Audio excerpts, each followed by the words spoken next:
Assalamualaikum warahmatullahi taala wabarakatuh. Salam berbahagia, salam pertemuan seperti biasa untuk teman-teman yang berkesempatan bersama dengan saya. Apa khabar saudara Mustafa Ilyas? Begitu juga saudara Zamari LC. Terima kasih saudara sahabat malam menemani saya, saudara Syah Ibrahim. Begitu juga Raja Kamal Raja Bazian daripada Sungai Petani. Mudah-mudahan Sungai Petani pun sihat walafiat segala-galanya saudara. Begitu juga saudara Fazil Yub, saudara Fulan Fulani, saudara Muhammad Yusuf Ishaq. Begitu juga Megat Zaharudin, saudara Puan Nursidah Kasim, saudara Barsirun Ahmad, saudara Zulkarnain, saudara Zack Ramli, saudara Yusuf Awang dari Tanah Merah Kelantan, saudara Ahmad Mab, saudara Joy Abdul Rahman. Salam cerita damai katanya. Puan Aminah Kak Minah, apa khabar Kak? Moga sihat ya. Saudara Muhammad Razi, Puan Nur Jumaiyah Abdul Razak, Waalaikumsalam.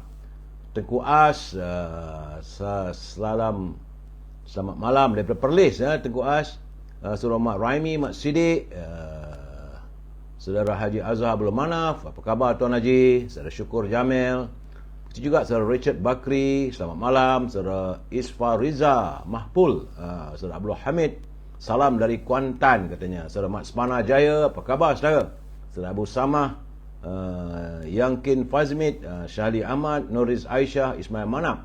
Begitu juga saudara Syahar, Abang Pilot katanya. Saudara Yaya Armin, saudara Anam Gersik, saudara Joka Karim, Yaumon, Puan Rusmini daripada Pontian, terima kasih. Saudara Mahasan Harun daripada Bukit Jalil, terima kasih.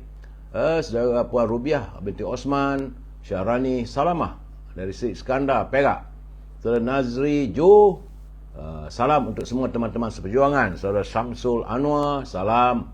Saudara Ion Skyrock katanya. Begitu juga saudara Roslan Suwana dalam salam Madani. Tuan Muhammad Zaidi, saudara Puan Ramlah Din, Cik Awang, salam perpaduan. Hidup UMNO katanya. Terima kasih. Jamaluddin Rani.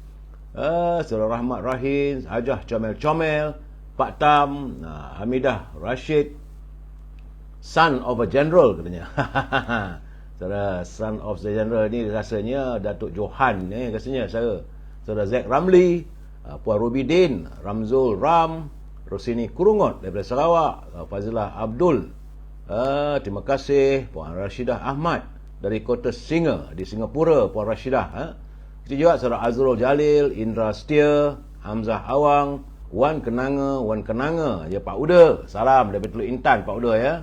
Chang Samsuri, salam warga Cerita Damai, Mira Harun, saudara Zack Ramli, saudara Nur Rahim, Abang Tony Durian, saudara Azman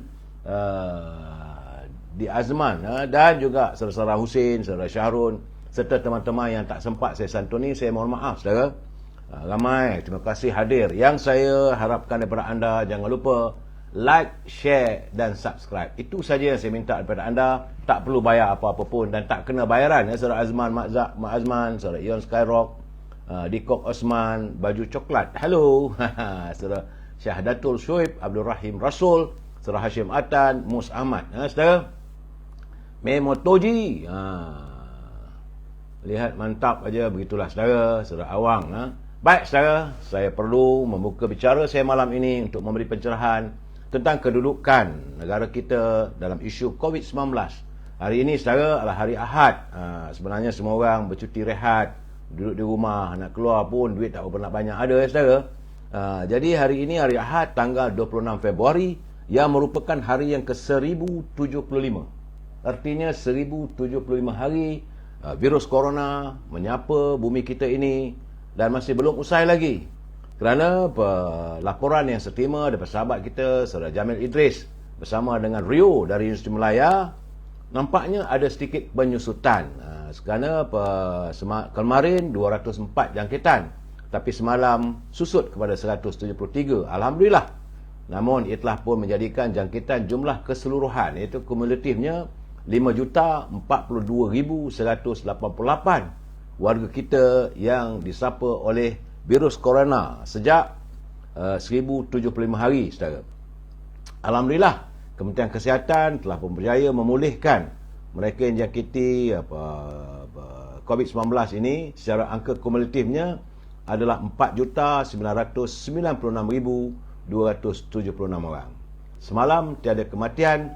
Tahniah kepada Dr. Zaliha Mustafa yang terus berusaha untuk mengurangkan jaringan COVID-19, dan kita juga mampu untuk memutuskan jaringan ini, saudara, asalkan kita menjaga SOP, pastikan pakai pelitup waktu kita menaiki kenderaan awam dan lakukan penjarakan sosial.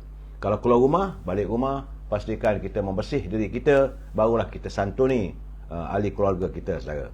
Menurut laporan tersebut yang dikirim oleh saudara Jamil Idris dan Rio, saya melihat ada 5 negeri yang meningkat, saudara, dan 6 negeri susut. Sementara Pulau Pinang kekal jangkitannya 5 orang, sebagaimana kemarin, begitu juga Perlis kekal 1 jangkitan. Alhamdulillah. Dan Terengganu serta Labuan kembali sifar. Tiada jangkitan di Terengganu dan juga di Labuan. Mudah-mudahan berterusanlah, saudara. Di Selangor nampaknya susut. Kerana kemarin 67, tapi semalam 61 jangkitan, saudara. Itulah yang dapat saya laporkan saat ini, apa yang dihantar kepada saya awal pagi tadi, saudara. Kita masuk segmen e-commerce. Jangan lupa, saudara, berniaga lah.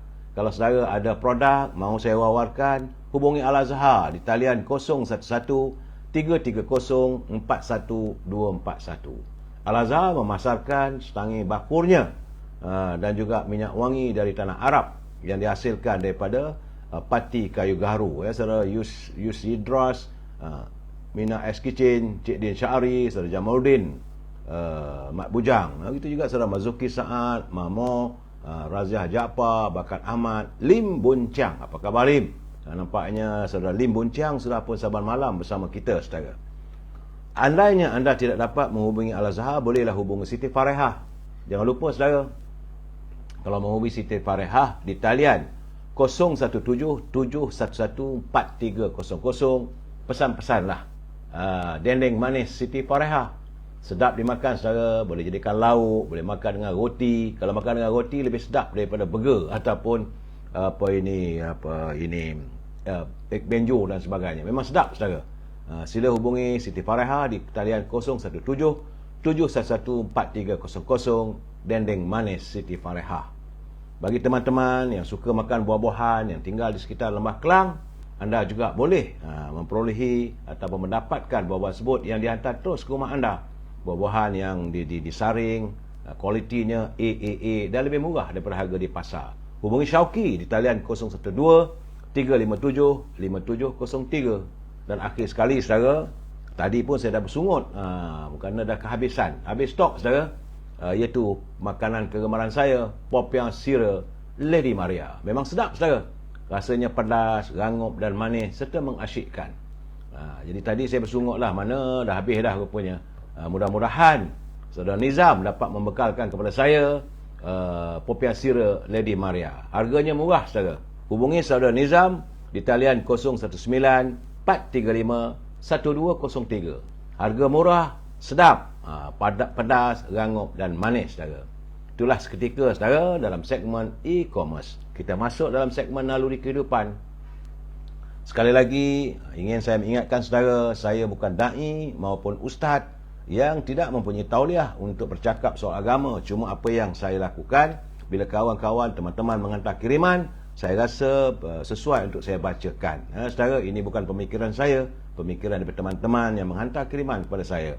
Sebenarnya, saudara, menurut Ibni Athaillah radhiyallahu anhu menjelaskan antara pelbagai fungsi dan keupayaan hati dan sir. Hati ini ada dua, hati dan sir.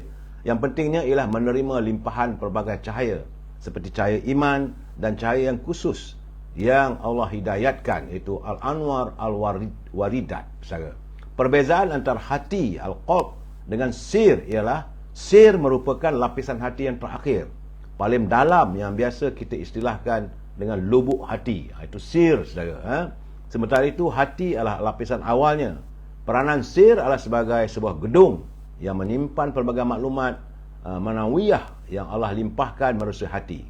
Gedung sir ini sangat ajaib, saudara.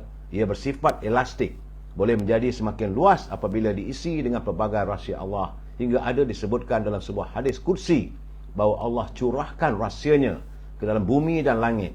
dan akan penuh dan tidak boleh menampungnya. Akan tetapi sir boleh menampungnya. Hati pula saudara peranannya memahami dan membuat keputusan. Jika baik dilakukan, sebaliknya jika buruk ditinggalkan.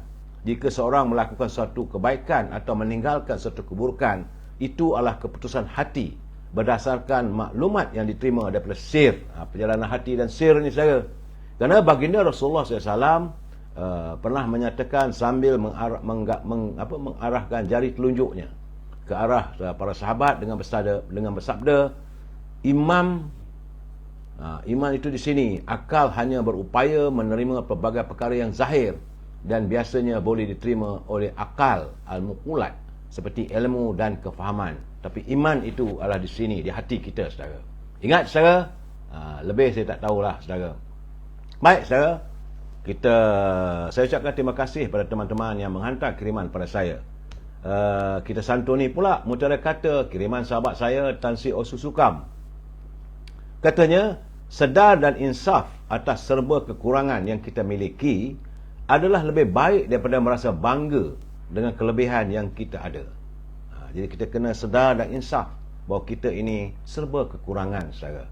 Daripada kita merasa bangga diri yang boleh menjuruskan kita kepada suasana yang ujub ataupun bongkak saudara. Baik saudara, kita juga harus mengingatkan semua pihak. Begitu juga saya tetap mengingatkan pimpinan negara supaya jangan berbelanja wang negara tanpa had kerana kita bimbang. Seandainya wang negara dibelanjakan tanpa had, maka negara boleh muflis saudara. Itu pesanan saya kepada teman-teman yang berada di anjung kuasa di Seri Perdana saudara. Dan sebagaimana kita ketahui hari ini, saya harus mengingatkan saudara, kita sudah pun masuk hari yang ke-82. Artinya sudah 82 hari wujudnya kerajaan perpaduan yang diasaskan serta berhasrat untuk menangani derita rakyat. Itu matlamatnya. Jangan lari daripada hasrat dan impian sebut. Yang amat berhormat Datuk Seri Anwar Ibrahim, sebab anda sering mengatakan bahawa parti anda, Parti Keadilan, adalah parti derita rakyat dan anda berhasrat untuk menangani derita rakyat. Dalam keadaan begitu juga saudara, saya perlu mengingatkan anda, tinggal 25 hari saja lagi saudara, kita akan menghadapi lambaian Ramadan. Tutek sampailah bulan Ramadan. Tetapi bagaimanapun saudara, kita harus berdoa pada Allah SWT agar menyampaikan kita pada tarikh yang penuh kebahagiaan itu. Saya melihat hari Ramadan itu hari yang penuh bahagia saudara. Dan dalam bulan Ramadan juga selalu dikenal sebagai malam nuzul Al-Quran, turunnya Al-Quran pada umatnya saudara. Terima kasih saudara Mak Sepana, saudara Mak Jais Adnan, saudara Haji Aswah Haji Rahmat, Line Clear lalu Gajah Melaka. Terima kasih Tuan Haji, saudara Kamal Awang, saudara Zaini Castello, Salam Perpaduan, Ion Skyrock. Terima kasih. Apa khabar Cik Long, saudara Raja Syarizat, saudara Roslan Mubin dan Ibrahim Cik Muda. Saudara, tak lupa saya menyantuni saudara Juri Yip. Baik saudara, sebelum meneruskan pencerahan saya, kita santun dulu kata-kata yang disematkan oleh Pak Nazir yang dihantar pada saya awal pagi tadi. Terima kasih Pak Nazir. Nampak gayanya Pak Nazir bertambah sihat dan saya difahamkan beliau sedang mengusahakan untuk menerbitkan buku pantunnya yang keberapa tak tahulah Pak Nazir, mungkin ke-8 ke ke-10 gamaknya. InsyaAllah saya mendoakan agar Pak Nazir dapat terus berkarya. Tanpa kenyataan kata Pak Nazir saudara, dalam pantunnya, ibu mengaut lebihan beras, beras dibagi, ayam menanti. Gelombang di laut amatlah keras, keras lagi gelombang di hati. Macam mana saya katakan tadi saudara, hati itu kalau bergelombang, bergelodak, saudara, bila bergelodak dalam hati itu, keras jadinya kita. Tak menentu, tak keruan. Tambahnya lagi, Pak Isa menggantung tabir di jendela sebelah dekat peti. Bersyukur sentiasa menghias bibir, begitulah diolah olehnya hati. Jadi segala-galanya saudara diolah oleh hati. Kalau hati kita sentiasa bersyukur, insya-Allah kita akan sentiasa menjadi orang yang sentiasa mengingati pemberian Allah Subhanahu Wa Taala. Apa khabar saudara Kiran Kitam? Salam dari Muar. Saya saudara Kiran, bila disebut Muar ni, saudara Fuad Rahman teringat apa ini mi rebus Muar. Saudara, kalau saudara bertandang ke Muar, cari saudara tukiran hitam. Saudara Puan Ramladin memang sedap. Nah, dia punya mi Bandungnya bukan di Pekan Muar, saudara, dalam perjalanan nak pergi ke Tangkak. Sedap saudara mi-nya. Baik saudara. Seperti biasa, sebelum saya memberi pencerahan, harus diingat saudara, saya mesti mengingatkan anda. Kalau tak buat begini, nanti peguam saya akan marah pada saya. Katanya, mereka yang menyunting semula live saya ini dan dimasukkan dalam sebarang channel, anda harus bertanggungjawab atas setiap suntingan yang anda lakukan. Kerana saya tidak mampu untuk memantau setiap suntingan maupun tulisan yang disiarkan dalam muka buku saya ini, saudara. Saudara Ian Sky. Mu ingat saja dia yang tolak Bukit Baru itu saja. Mu sudah tahu cerita lain. Kalau mu tahu, tak tahulah saudara Ian Skyrock bergaduh dengan siapa pula tu. Jangan bergaduh, saudara.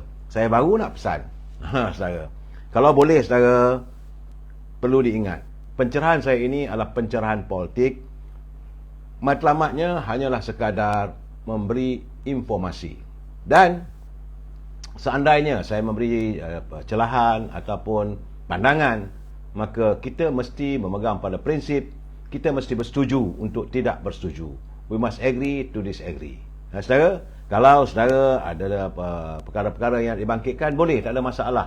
Boleh lontarkan dalam buku muka saya ini, saudara. Asalkan gunakanlah bahasa-bahasa yang baik. Jangan sekali kita menggunakan bahasa-bahasa yang celupar, bahasa-bahasa yang kurang dari segi peradabannya. Sebab kita adalah warga cinta damai yang menyantuni setiap persoalan secara harmonis. Ingat saudara, apa-apa masalah, bukan tak ada masalah. Tidak ada masalah yang tidak boleh diselesaikan ataupun dihuraikan, asalkan kita santuni secara harmonis, saudara. Saya menerima laporan daripada Jabatan Kaji Cuaca petang tadi, saudara. Nampak gayanya Jabatan Kaji Cuaca telah pun mengeluarkan arahan agak menggusarkan apabila katanya hujan bakal berterusan yang agak buruk bagi kawasan di Kuching, Serian, Samarahan dan Mukah, di mana hujan lebat berterusan sehingga besok, dan ia juga boleh mengakibatkan banjir. Jadi teman-teman yang tinggal di sekitar kawasan Kuching, di Serian, Samarahan dan Mukah, berhati-hati saudara, kerana hujan berterusan, hujan lebat. Dia bukan hujan macam yang di Kuala Lumpur ni, saudara. Hujan lebat, saudara. Kawasan-kawasan yang berada dalam kawasan berwaspada juga menurut Jabatan Kaji Cuaca, iaitu di Sarawak, di Seri Aman, Betung, Sariki dan Bintulu. Sementara di Sabah, di Sandakan, Pelupit, Kinabatangan dan Beluran, di mana hujan akan berterusan hingga besok, saudara. Bagi di Semenanjung pula, hujan akan berterusan sehingga 28 hari bulan. Dia tidak bakal mengundang banjir, tapi boleh berterusan. Jadi kalau saudara nak keluar, ada urusan, pastikan anda keluar awal pagi. Sebab hujan berterusan, pastikan anda membawa payung. Kerana di Semenanjung, hujan berterusan sehingga 28 dan 19 Februari. Di Perak, kawasan yang bakal mendapat hujan itu di Manjung, di Kinta, di Perak Tengah, Bagan Datuk, Hilir Perak, Batan Padang dan Mualim. Sementara itu, ada juga negeri-negeri seperti Terengganu, Pahang, Selangor dan wilayah Persekutuan, termasuk Putrajaya, Negeri Sembilan, Melaka dan Johor, akan menghadapi suasana hujan yang berterusan sehingga 28 dan 29 Februari. Saudara, lain-lain negeri, alhamdulillah, tak ada pula nampak Perlis, Kedah, tak ada, saudara. Itu keadaannya, dan kita harus sentiasa berwaspada, saudara.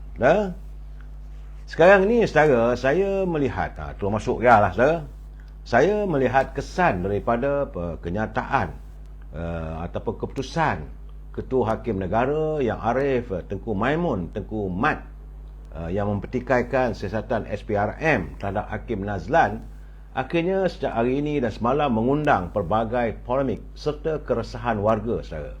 Ada pihak menyoal keputusan Mahkamah Persekutuan yang kononnya menetapkan protokol kepada Badan Penguatkuasa yang mahu menyiasat hakim. Ia mengundang Majlis Perundingan Melayu MPM yang menyifatkannya sebagai melanggar prinsip pengasingan kuasa di antara kehakiman dan eksekutif. Menurut pengurusi Biro Politik dan Kepimpinan MPM, Saudara Syabuddin Embun, katanya protokol itu memperlihatkan seolah-olah institusi kehakiman seolah-olah cuba menceroboh bidang kuasa eksekutif.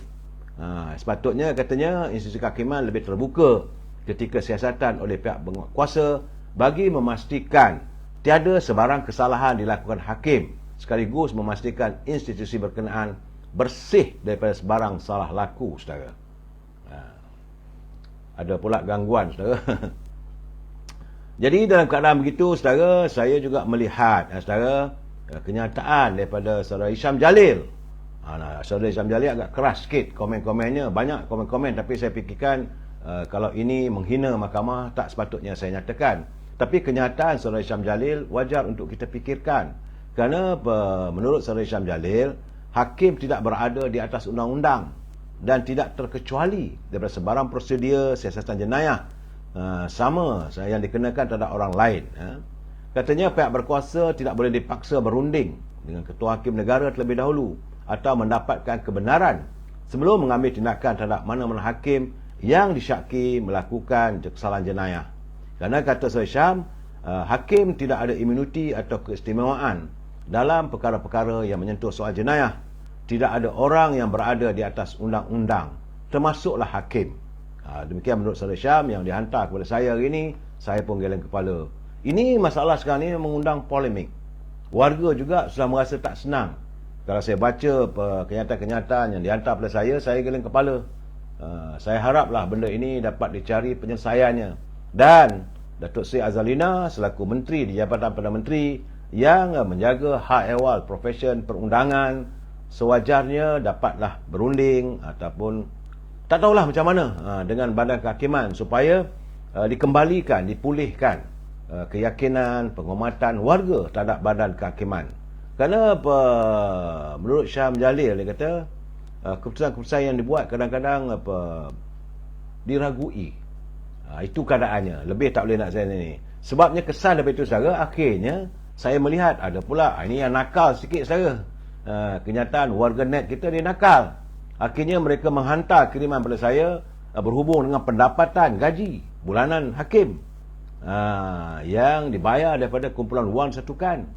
Gaji pokok seorang hakim 26,500. Subsidi ala rumah 3,000. Peruntukan pembantu rumah ada 2,000. Peruntukan jagaan halaman rumah 3,000 sebulan, saudara.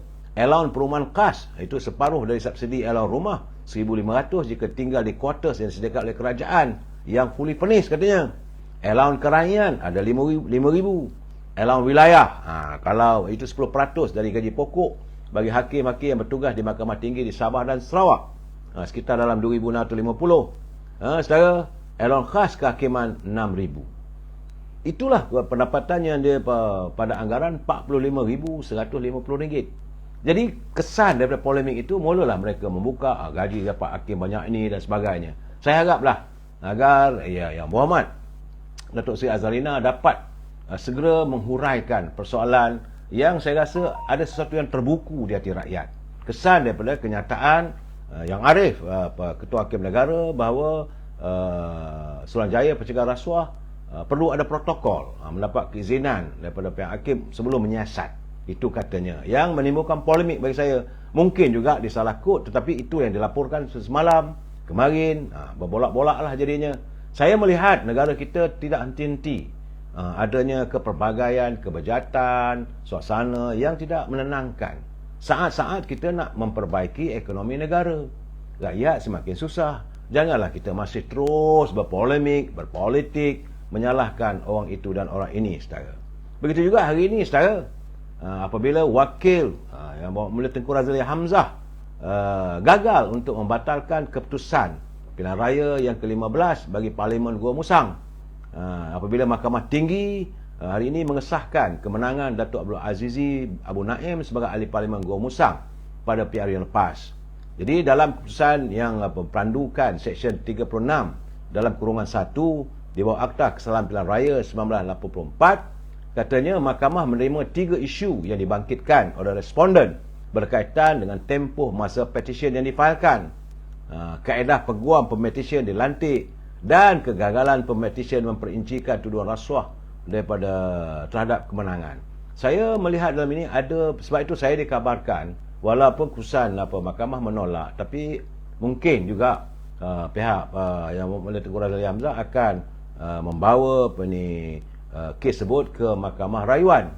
Ini dikatakan kerana saya ingat lagi saya ada berbincang dengan teman-teman bahawa tempoh untuk Suruhanjaya Pilihan Raya dia akan melakukan mewujudkan petitionnya tentang keputusan, iaitu pada 28 hari. Dan kalau tak silap saya, selepas saja Suruhanjaya Pilihan Raya membuat petition tentang petition itu, pemakluman lah saudara, berhubung dengan keputusan tersebut, barulah boleh dicabar di mahkamah. Tapi sekarang ni bila keputusan itu mengatakan bahawa petition didapati yang difailkan tidak mematuhi undang-undang kerana melepasi had masa 28 hari seperti yang termaktub dalam Seksyen 38 Akta yang sama. Ini yang di sini yang saya lihat ada percanggahan. Jadi apakah selepas keputusan dibuat, besok harinya maka pihak yang kalah atau melakukan petition perlu membuat petition di mahkamah? Kerana petition itu bantahan itu hendaklah dibuat selepas Suruhanjaya Pilihan Raya mengumumkan writ atau pemberitahuan tentang keputusan. Ini yang agak bercanggah. Saya tak mau cakap lebih daripada itu saudara, kerana itu keputusan undang-undang, tapi kepahaman saya. Ini kadang-kadang kawan-kawan kita pun nak tahu macam mana 28 hari. Memang dalam tempoh 28 hari itu Suruhanjaya Pilihan Raya akan memfailkan writ, itu mengesahkan keputusan dalam tempoh 28 hari. Selepas 28 hari itulah sepatutnya baru nak diadakan petition ataupun bantahan. Ataupun mungkin mahkamah berpandangan mesti dilakukan bantahan waktu dalam kurungan dalam tempoh 28 hari. Itu juga saya pun khawatir terpulang pada peguam untuk mereka berhujah di mahkamah dalam rayuan itu nanti. Sama-sama kita tunggu saudara. It's not the end of the day saudara. Dalam pada itu saudara, saya juga melihat ada persoalan. Ini berhubung dengan isu Pandora Papers. Apabila pihak mahkamah mengeluarkan kenyataan yang begitu tentang SPRM dan sebagainya, laman media sosial itu MyTV Online, ia mempersoalkan apakah SPRM mampu untuk menyelesaikan kes-kes yang berprofil tinggi. Kerana memang apabila Suruhanjaya Pencegahan Rasuah melakukan siasatan terhadap bekas Menteri Kewangan, saudara, bekas Perdana Menteri, dan ini suasana yang merujakan pelayar-pelayar ataupun rakyat saudara, kerana siasatan itu melibatkan jumlah wang yang besar, ratusan bilion, terutama macam apa yang terdapat dalam Pandora Papers. Jadi siasatan yang menjurus kepada kekayaan luar biasa yang dimiliki oleh beberapa individu, termasuklah bekas menteri dan individu-individu kenamaan ini. Apakah Suruhanjaya Pencegahan Rasuah benar-benar berkemampuan untuk membuka Pandora Papers itu? Ini persoalannya saudara. Ini yang ditulis oleh MyTV Online. Saya yakin SPRM berkemampuan. Mereka mampu untuk membuka satu persatu setiap kes. Cuma waktu dan suasana yang menentukan. Sepatutnya kita harus bersedia. Tetapi persoalannya masih lagi banyak kes-kes yang tertangguh. Contohnya iaitu seperti siasatan ke atas projek 5G.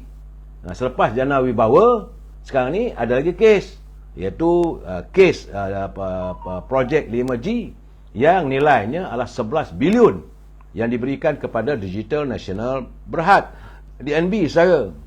DNB merupakan sebuah agensi di bawah Kementerian Kewangan dan DNB menjadi penerima tunggal spektrum 5G bersama dengan lesen borong. Jadi ini maksudnya DNB adalah kontraktor tunggal yang memonopoli syarikat tersebut, projek itu. Manakala syarikat telekomunikasi hanya sebagai pemborong dan menawarkan perkhidmatan 5G kepada pengguna terakhir. Jadi persoalan yang timbul sekarang ni, siapakah di belakang DNB? Banyak orang misalkan ada mantan menteri itu, menteri ini dan sebagainya. Saya belum lagi ada lagi siasatan yang banyak. Jadi sebab itu warga menurut MyTV Online, bilakah siasatan itu akan dilaksanakan? Kerana tentulah sekarang ini Suruhanjaya Pencegahan Rasuah tentu sibuk untuk mengendalikan kes yang juga berprofil tinggi, iaitu kes dana wibawa. Begitu juga bagaimana kes-kes yang melibatkan peruntukan daripada 600 bilion yang diumumkan oleh mantan Perdana Menteri dalam melakukan rangsangan ekonomi. Apa yang berlaku pada dana wibawa itu sebahagian daripada 92 bilion. Saudara, banyak lagi kes. Saya juga bersimpati dengan Tan Sri Azam Baki. Bagaimanapun bersamalah kita berdoa agar Tan Sri Azam Baki bersama dengan warga di SPRM dapat melaksanakan tugas dengan baik sebagaimana yang diharapkan oleh rakyat. Bagi kita, siapa saja melakukan kebejatan yang perlu dibawa ke muka pengadilan, perlu dibawa ke muka pengadilan. Tangan yang mencincang, maka bahulah yang memikul. Juri Yup bukan PN tamak kuasa. Kita jangan menuduh, saudara. Saya dah pesan dari awal lagi, saudara, jangan sesekali apabila sesuatu siasatan itu dibuka ataupun bila seorang itu dibawa ke mahkamah, jangan kita menjatuhkan hukuman. Biar mahkamah menjatuhkan hukuman, barulah kita tahu keadaan sebenar. Kita bukan hakim, kita bukan orang yang pakar dalam bidang undang-undang. Banyak dalam perundangan, contoh macam saya kata tadi, saya macam petition yang difailkan oleh salah seorang penyokong yang bawa Mula Teguh Razila Hamzah, begitu mudah dipatahkan oleh hakim apabila mengatakan dalam tempoh 28 hari. Sedangkan itu saya rasa melihat dari segi teknikalnya, saya masalah teknikal ini juga perlu dilihat dari segi undang-undang. Dia banyak aspek. Sebab itu saya mengharapkan agar warga yang melayar bersama dengan saya sentiasa berwaspada sebelum kita memberikan sebarang komen yang menyangkut soal perundangan, kerana kita bimbang ia juga boleh menjadikan kita terjebak dalam situasi melakukan penghinaan terhadap mahkamah. Kita dengar, kita tunggu, dan sebaik-baik mungkin, begitu keadaannya. Sebab kita harus berlapang dada mendengar keputusan. Sebab negara kita mengamalkan undang-undang di mana rule of law, itu undang-undang yang ditadbir, yang dilakukan atas prinsip, iaitu undang-undang kesesamaan. Ini yang paling penting, saudara. Walaupun kadang-kadang rakyat melihat begitu, begini dan sebagainya, jangan kita komen sebaik mungkin, saudara.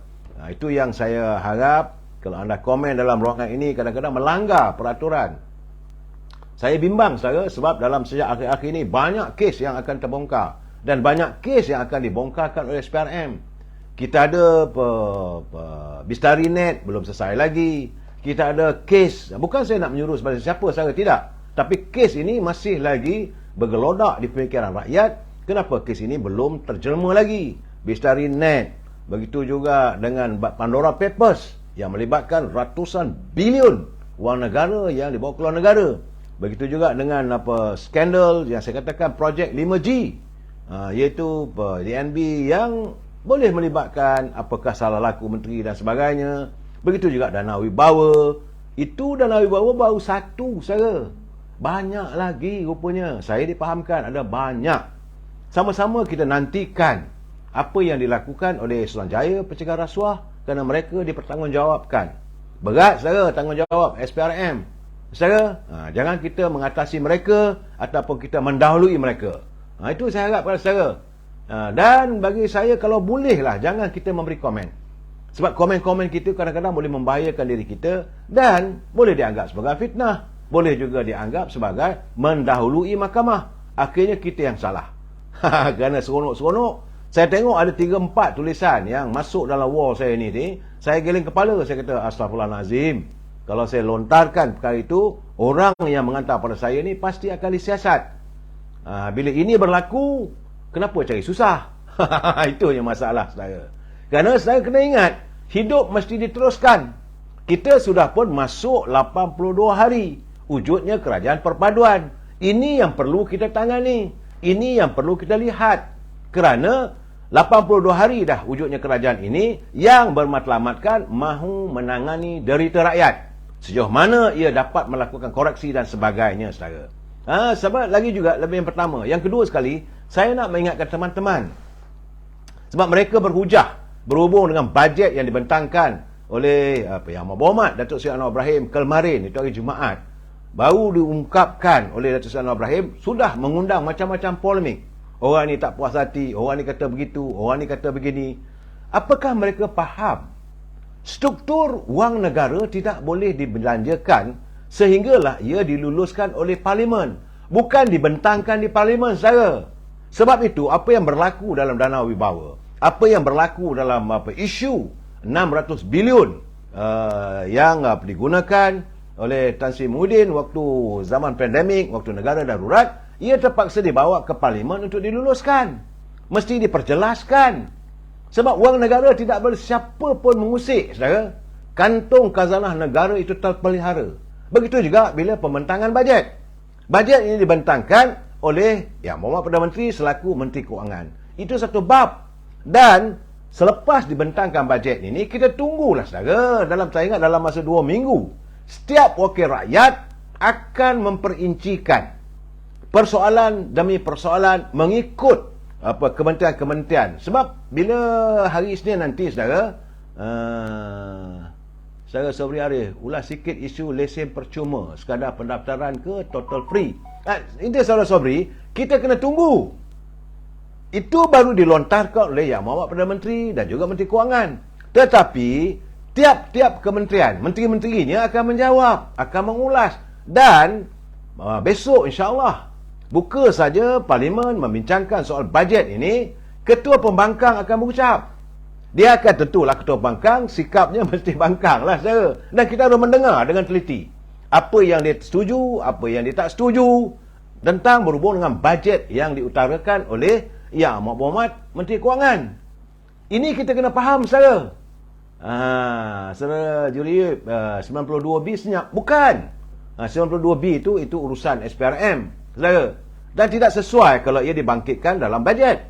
Bajet ini nak menggunakan sebahagian daripada wang dari kantung negara mesti mendapat kelulusan Parlimen. Kelulusan Parlimen artinya semua wakil rakyat nanti akan berhujah dan sama ada bersetuju ataupun tidak. Kalau bajet itu ditolak, tak boleh pakai lah, saudara. Tapi lazimnya bajet ni mesti diluluskan. Kalau tak diluluskan, gaji kakitan kerajaan tergantung. Itu keadaannya. Tetapi okeylah, katalah saudara tidak bersetuju tentang KWSP misalnya. Kita ada wakil rakyat yang mewakili anda di Parlimen. Segera menghubungi wakil rakyat. Yang Berhormat, kami tidak. Yang Berhormat bercakap soal ini. Saudara Kanda Fazi, tolong ulaskan pelepasan muflis.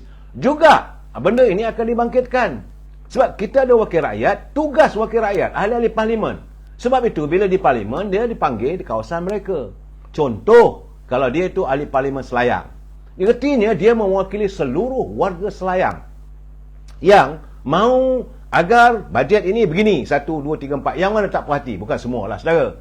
Contohnya, macam saudara tanya saya tadi, tentang bagaimana pengisytiharan ini warga yang muflis.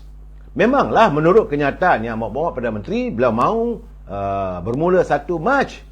Tapi dalam fikir saya, macam mana boleh buat begitu? Mac ke April? Mungkin April lah saya rasa. Sebab bajet ini perlu diluluskan dahulu.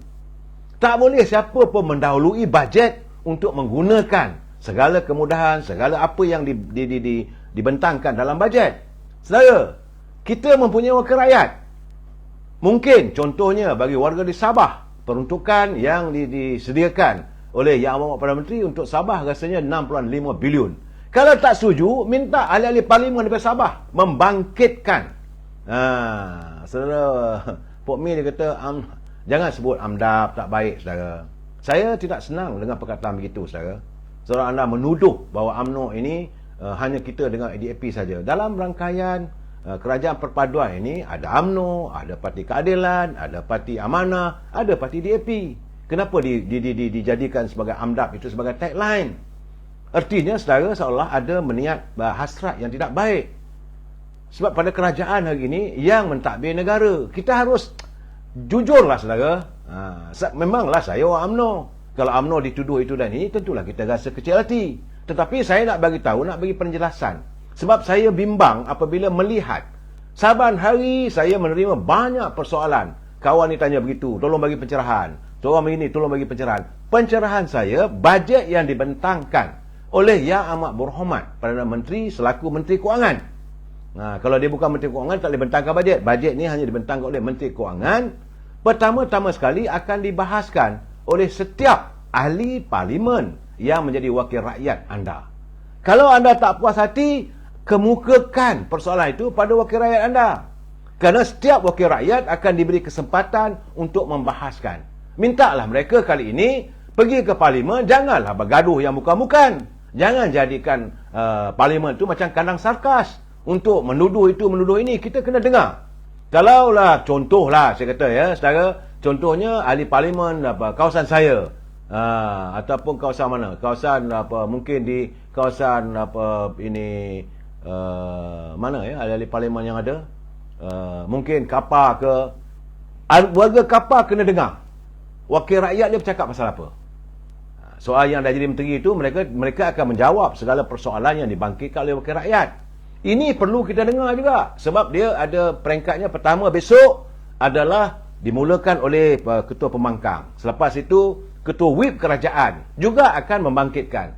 Mungkinlah, memanglah selalunya ketua whip kerajaan akan bersetuju, tetapi mungkin ada minta pembetulan. Ini sektor itu, sektor ini, bahagian perumahan, bahagian TVET, bahagian luar negara dan sebagainya. Kemudian barulah ahli-ahli parlimen. Dan sekarang kita mempunyai 74 ahli parlimen yang duduk di blok pembangkang. Sewajarnya, saudara juri Yip, ada mental jangan cepat koyak. Betul, saudara. Jadi sewajarnya 74 ahli parlimen itu membangkitkan apa persoalannya. Dan saya yakin menteri-menteri yang akan ditegur, kerana ini juga baru bajet dibentangkan oleh Menteri Kewangan. Contoh lagi saya katakanlah bahagian Menteri Pertahanan. Ada orang bercakap, bila sekarang ni kita membincangkan, sebab lepas dari parlimen, dia akan dibawa dalam majlis. Secara bukan mudah untuk meluluskan bajet ini. Dibawa ke majlis. Majlis ini berunding. Selalunya kalau saya lihat di parlimen tu, cokma tu diturunkan ke bawah, bahawa artinya persidangan parlimen berada dalam majlis persidangan berhubung dengan satu-satu kementerian. Sama ada bajet untuk kementerian itu diizinkan ataupun ditolak. Itu juga terpulang pada ahli-ahli parlimen. Saudara Aceh Limah, dia harap-harap mereka tidak membangkang di luar dewan ataupun hanya di depan wartawan. Benar. Tak sepatutnya. Gunakanlah parlimen itu. Ini dewan tertinggi yang membincangkan masalah rakyat. Sebab itu saya katakan, saya akan marah kalau ahli parlimen tidak berperanan. Sebab mereka harus mengutarakan segala permasalahan yang menyentuh soal rakyat. Kalau kita rasa tak puas hati, tadi mereka dah bangkitkan, ingin penjelasan daripada Menteri Pengangkutan. Apa yang dimaksudkan dengan pemberian lesen yang tidak perlu dibayar? Lesen yang bagaimana? Siapa? Dan perlu jelaskan. Maka menteri tersebut akan menjawab dan memperincikan satu persatu.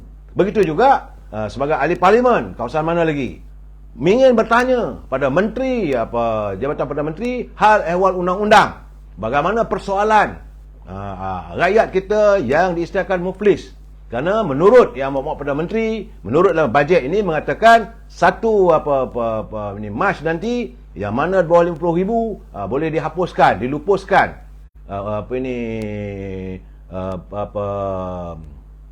penghakiman untuk memfuliskan mereka. Perlu disoal. Jadi kita minta wakil rakyat kita bersoal lah. Jangan wakil rakyat kita duduk diam ataupun tidur lena dalam parlimen. Saudara, saudara kanda pasti ahli parlimen jadi tak masuk itu terpulang lah. Saya tak nak campur benda-benda begitu, saudara. Ya, dia nak datang ke tak datang ke terpulang lah. Tetapi kita mengharapkan agar mereka faham peranan mereka. Sebab itu dulu sebelum pilihan raya, sering saya katakan, warga kena faham. Kita menghantar mereka ke parlimen sebagai wakil kita. Jadi bila adanya pilihan raya itu, pastikan kita yakin, kita terfaham bahawa calon yang kita lantik, yang kita pilih ke parlimen itu benar-benar dapat memenuhi aspirasi kita sebagai rakyat. Sebagai saudara Muhammad Farhan, memang ramai tak clear dengan peranan ahli parlimen. Besar, saudara. Sebab itu mereka dipanggil yang berhormat. Lepas saja bajet ini dibawa kepada Dewan Rakyat dan diperhalusi satu persatu, saudara. Bukan sembrono begitu, satu persatu. Sebagai contoh lagi saya katakan, macam mana apabila Yang Amat Berhormat Perdana Menteri mengatakan bahawa mana ni, saya ada letak dia tu beberapa peruntukan. Contohnya, subsidi kepada pesawah, iaitu 1.6 bilion diperuntukkan. Jadi ada 750 juta untuk atasi kemiskinan. Wakil rakyat di Kedah kena bertanya. Jangan ni kata yang muka-muka. Saya bangun, saya nak bertanya pada rakyat saya yang terdiri daripada pesawah, peruntukan 750 juta ini bila nak mula bayar? Kenapa sikit sangat? Boleh perincikan berapa jumlah pesawah yang ada di seluruh negara dan perincikan. Jadi seorang dapat berapa? Itulah tugas wakil rakyat, saudara. Selepas diluluskan oleh Dewan Rakyat, dia masih lagi belum boleh pakai, saudara. Wang itu kena dibawa ke Dewan Negara. Iaitu para senator juga akan membahaskan. Tapi malangnya negara kita ni kadang-kadang, para senator ni kadang-kadang orang kata macam rubber stamp. Apa saja yang dibawa oleh Dewan Rakyat, selalu diluluskan. Pun tak boleh lulus lagi, saudara. Dia selepas senator, Dewan Negara dah luluskan, baru dibawa menghadap Duli Yang Maha-Mulia yang di Pertuan Agong. Duli Yang Maha-Mulia Pertuan Agong harus meluluskan, menandatangani persetujuan atas keputusan dua-dua dewan tadi, maka barulah bajet itu boleh dipakai sebagaimana yang ditetapkan. Kalau ditetapkan jumlahnya 65 bilion untuk pembangunan Sabah, maka tak boleh lebih lah. Dan tak boleh kurang. Saudara, peruntukan kena ada. Sebab itu telah diluluskan, telah pun dibahaskan. Jadi saya ingin mengingatkan teman-teman, bila bercakap soal bajet ni, jangan kita jatuh hukum dulu.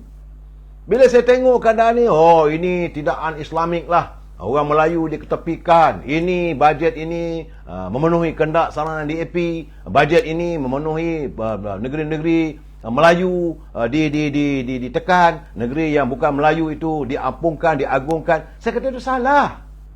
Kalaulah kata peruntukan untuk di Kelantan dan Terengganu dirasakan kurang ataupun berhubung tentang wang royalties, berhujahlah.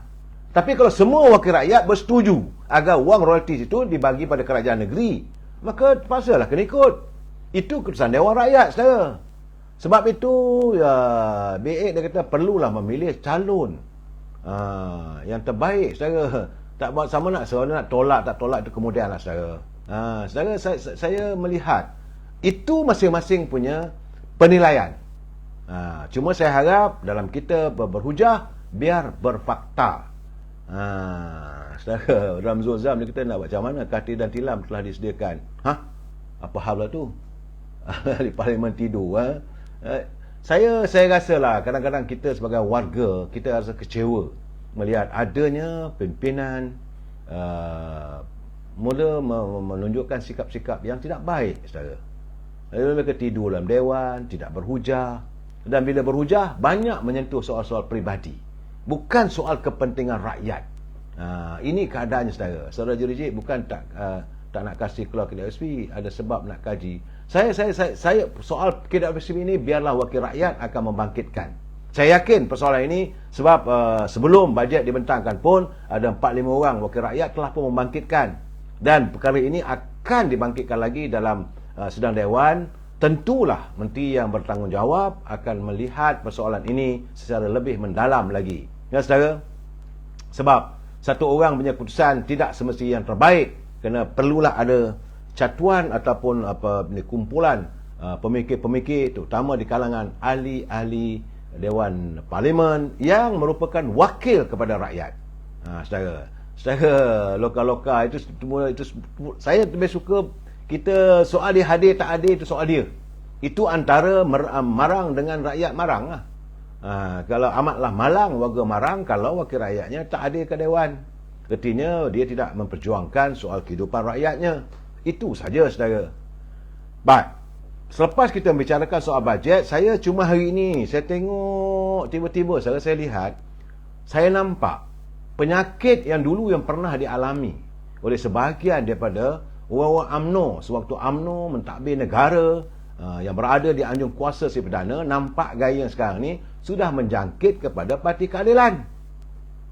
Saya, ini orang UMNO sudah pun sedar. Sebab malam saya dah bagi tahu mereka, saya katakan UMNO kena ingat, kita bukan dominan, kita adalah bukan penentu segalanya. Jangan ingat macam mana kita berkuasa, jangan ingat dapat jawatan tu kita boleh bersukaria. Tak ada sekarang ni. Masa untuk kita bekerja dan menyantuni rakyat. Saya dah jelaskan. Dan saya lihat apabila kenyataan. Ini saya lihat penyakit ni sewaktu sebelum UMNO ditumbangkan oleh rakyat, saudara. Saya lihat apabila pimpinan dalam keadilan. Kerana menurut Ketua Perangan PKR, Saudara Fahmi Fadzil, beliau mendedahkan wujudnya bibit-bibit yang katanya boleh merosakkan perjuangan parti itu apabila dalam kalangan akar umbi parti itu mula bertanyakan hal imbuhan. Saya kata, jadi selama hari ni kamu bercakap soal reformasi, berjuang lawan, tetap lawan. Tu untuk apa? Di mana letaknya keikhlasannya? Jadi selaku pengarah komunikasi Pakatan Harapan, beliau memberi amaran kepada mana-mana pimpinan dan akar umbi supaya tidak menjadikan hal itu sebagai budaya dan barah dalam parti. UMNO pernah mengalami. Alhamdulillah sekarang ni UMNO dah kuranglah penyakit itu, saudara. Jadi Saudara Fahmi Fadzil menjelaskan, katanya kita tidak berjuang untuk jawatan. Kita tidak berjuang untuk ghanimah. Itu harta perang. Tapi katanya saya dengar ada bibit-bibit yang sebenarnya merosakkan perjuangan. Mula bertanya, ada allowance ke? Nak tahu mesyuarat? Itu soalnya sekarang ni. Ini yang dialami oleh UMNO dulu. Saya harap teman-teman dalam Parti Keadilan wake up call.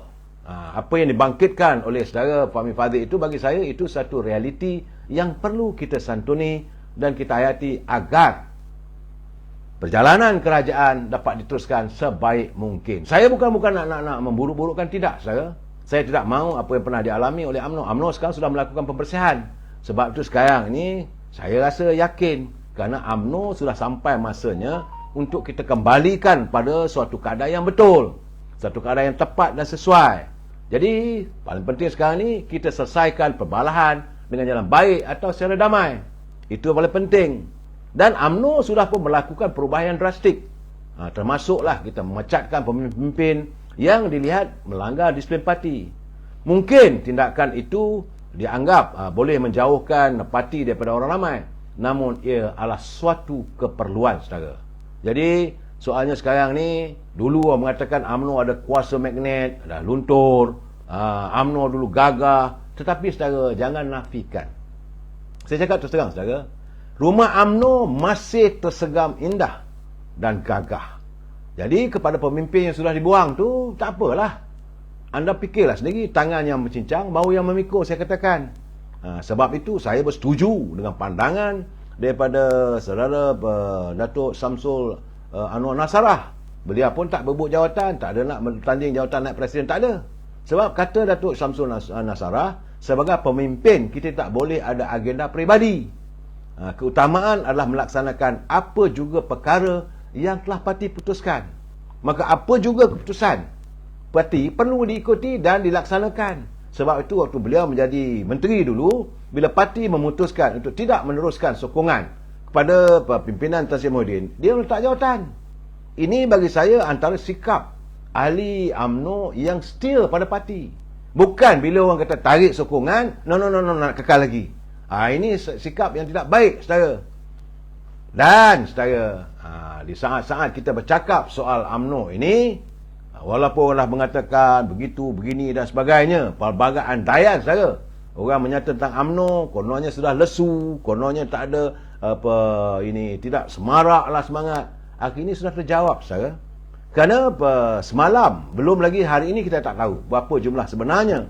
Tetapi saya dipahamkan semalam saja sejumlah 11,369 warga UMNO sudah pun menawar diri untuk bertanding pelbagai jawatan di peringkat bahagian dan di peringkat pusat. Saya dipahamkan setakat semalam, saudara, lebih daripada 270 ahli akar umbi yang sedia untuk menawarkan diri bertanding sebagai ahli majlis tinggi dalam pimpinan pergerakan pemuda, pimpinan dalam pergerakan wanita dan juga puteri. Yang seronoknya saya lihat kali ini, saudara, banyak muka-muka baru. Contoh, setakat semalam daripada 74 yang menawarkan diri untuk bertanding dalam majlis tinggi, 55 adalah muka baru. Jadi yang lama 74 tolak 55, tinggal dalam 19 orang saja yang muka lama, saudara. Kemudian dalam pergerakan wanita, saudara, daripada 55 yang bakal bertanding setakat semalam, hari ini mungkin bertambah lagi, saudara, 39 muka baru. Artinya ada 16 orang saja yang tinggal yang lama dalam pergerakan wanita yang masih nak menawarkan diri. Dan bagi pemuda 96 yang bertanding, 92 muka baru. Retinya 4 aja yang lama. Dalam puteri daripada 45 setakat semalam saya yang menawarkan diri untuk bertanding jawatan dalam Puteri UMNO peringkat nasional, 44 muka baru. Satu aja muka lama. Mungkin hari ini ada tambahan yang lain. Jadi dengan jumlah 11,369, macam mana orang mengatakan UMNO ni kurang sambutan? Itu persoalannya. Begitu juga saya melihat sekarang ni, saudara. Jawatan naib presiden, macam-macam lah orang nak bercakap sebelum ni. Tak ada orang nak bertanding lah, orang akan meninggalkan dan sebagainya. So, sehingga tempoh penamaan yang hari ni, tempoh penamaan calonnya hari ni, saya belum mendapat perkabaran. Mungkin besok kita akan mengulas satu persatu.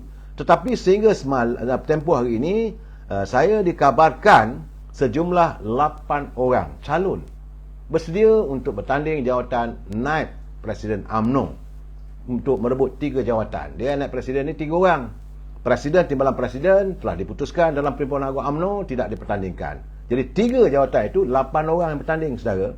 Bagaimanapun saya melihat laporan media petang tadi, saya sekitar dalam 6 petang tadi, bahawa mantan Perdana Menteri Datuk Seri Ismail Sabri mengesahkan beliau tidak menawarkan diri untuk mengekalkan jawatan sebagai naib presiden. Artinya jawatan naib presiden ini orang lama cuma tinggal Datuk Seri Khalid Nordin dan Datuk Seri Mahathir Khalid. Datuk Seri Ismail Sabri tidak meneruskan. Mungkin bagi saya gamaknya dia nak bersara ke, terpulanglah, itu ketetapan beliau. Dia juga tidak menawarkan untuk bertanding majlis tinggi, tidak menawar untuk naib presiden. Jadi mungkin dia mahu menjaga bahagian dibera. Saudara, jangan kita fikir bukan-bukan. Dia keputusannya dia tak bertanding. Okeylah, tak payah kita bising-bising. Ini kadang-kadang kita nak menyalahkan orang itu dan orang ini. Dan setakat ini 8 pemimpin parti yang telah menyerahkan borang, saudara. 2 penyandangnya iaitu Saudara Khalid Nordin dan Mahathir Khalid. 6 pemimpin lain yang bertanding untuk jawatan tersebut, saya lihat seorang menteri besar yang saya rasa mungkin mewakili kota menteri besar, iaitu Datuk Wan Rosdi Wan Ismail, Datuk Menteri Besar Pahang. Kemudian Setiausaha Agung Barisan Nasional Datuk Seri Dr. Zamri Abdul Kadir, bekas Menteri Besar, mantan bekas Menteri Besar Johor Datuk Hasni Mohamad. Begitu juga dengan bekas Menteri Perumahan dan Kerajaan Tempatan Datuk Rizal Marikan, Naina Marikan. Kemudian ahli parlimen yang bertanding, yang masih lagi ahli parlimen, iaitu Ketua Perhubungan UMNO Wilayah Persekutuan Datuk Johari Ghani. Dan yang terakhir semalam mengantar ke pencalonannya, iaitu Menteri di Jabatan Perdana Menteri yang menjaga haiwal undang-undang dan merupakan The Lion Lady. Saudara, seorang aja wanita, dan ini merupakan pemecahan tembok. Tak pernah berlaku selama ini wanita menawarkan diri bertanding jawatan naib presiden. Tapi kali ini iaitu Datuk Seri Azalina Osman Said menawarkan diri untuk bertanding jawatan sebagai naib presiden UMNO. Tak pernah berlaku, saudara. Dan inilah kali pertama dalam pemilihan kali ini Datuk Seri Dr. Azalina menawarkan diri untuk bertanding jawatan sebagai naib presiden.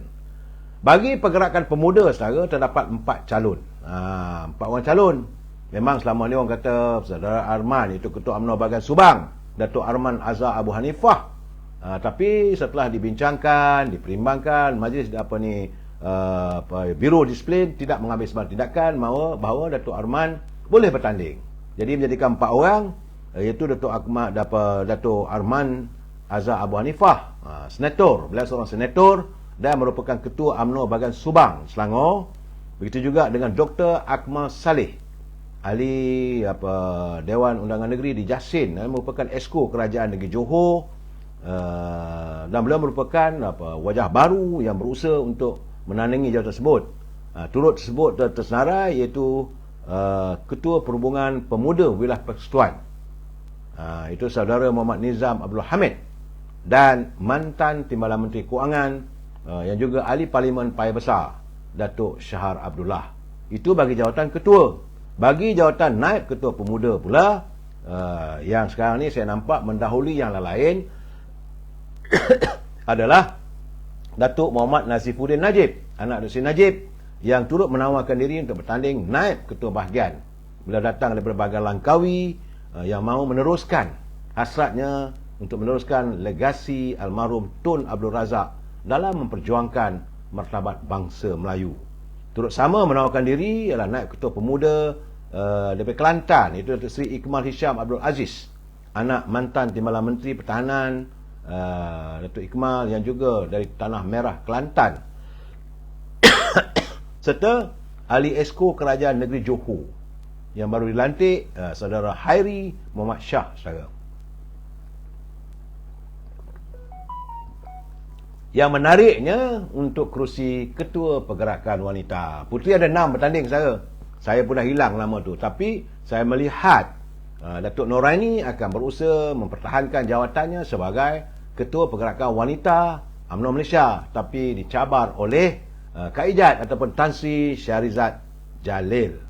Dan ini menimbulkan persoalan sebab tiba-tiba saja tersebar gambar ataupun rakaman di mana Presiden UMNO Datuk Seri Zahid Hamidi makan malam di rumah Kak Ijat, dan waktu yang sama makan atau bertemu dengan Ketua Wanita. Jadi semua orang bertanya, Presiden mirik ke mana? Saya rasa tentulah Presiden tidak akan meletakkan syarat ataupun memahukan orang itu dan orang ini. Saya rasa beliau tentulah berkecuali, saudara. Walaupun banyak orang minta, kita nak tahu juga sebab ini tim Presiden ke tidak. Bagi saya, dua-dua mereka adalah tim Presiden. Datuk Sri Syarizat Jalil adalah tim Dr. Zahid, begitu juga Datuk Noraini selaku Ketua Wanita juga tim Presiden. Jadi saya haraplah jangan ada sebarang pihak mahu memecah belahkan. Saya secara peribadinya saya tak bersetuju Kak Ijat masuk bertanding. Tapi kalau itu keputusannya, kita harus menghormati. Sebagaimana kata Datuk Lokman, macam-macam dari cerita latar belakang dan sebagainya. Bagi saya khawatir saudara bahawa apa yang fiasko yang berada menyelubungi diri Kak Ijat kita nanti agak boleh juga meletakkan parti kita dalam keadaan yang tidak menentu. Tapi bagaimanapun, terpulanglah pada wanita, mereka lebih tahu siapa yang sewajarnya dicalonkan ataupun diletakkan untuk menerajui pergerakan wanita. Ingat saudara, tangan yang menghayun buayan itu jangan sesekali dinafikan kerana ia mampu menggoncangkan dunia. Sama-sama kita tunggu untuk penjelasan yang lain. Besok saya akan beri ulasannya. Ucapkan wabillahi taufiq wal hidayah. Assalamualaikum warahmatullahi wabarakatuh. Selamat malam.